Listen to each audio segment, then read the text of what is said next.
Welcome to Burlap Teachers. Enjoy the video. You start by enabling Snap. Click the magnet icon in the 3D view header and pick a mode like Vertex or Increment so you know what will grab. Next, set the Snap target to active or closest to control which element aligns when multiple selections exist.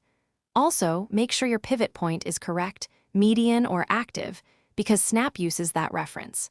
Once done, position the gizmo and begin moving. The Snap system will lock movement to the selected elements for predictable placement. You now use transform tools with Snap active.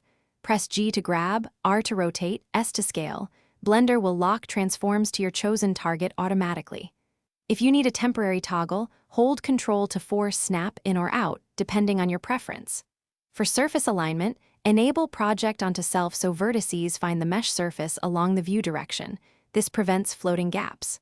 Once done, pair snapping with axis constraints like X or Z to keep control during complex edits. You finish by confirming final placement. Apply transforms with control plus a so object scale and rotation no longer skew future snaps, then freeze transforms if required.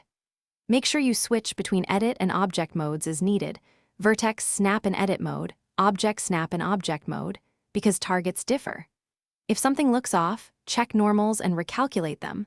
Also verify snap target and pivot settings. One quick troubleshooting tip. If items jitter, toggle absolute grid snap or change the snap increment to a finer value and try again. Thanks for watching. Consider subscribing if this video helped you.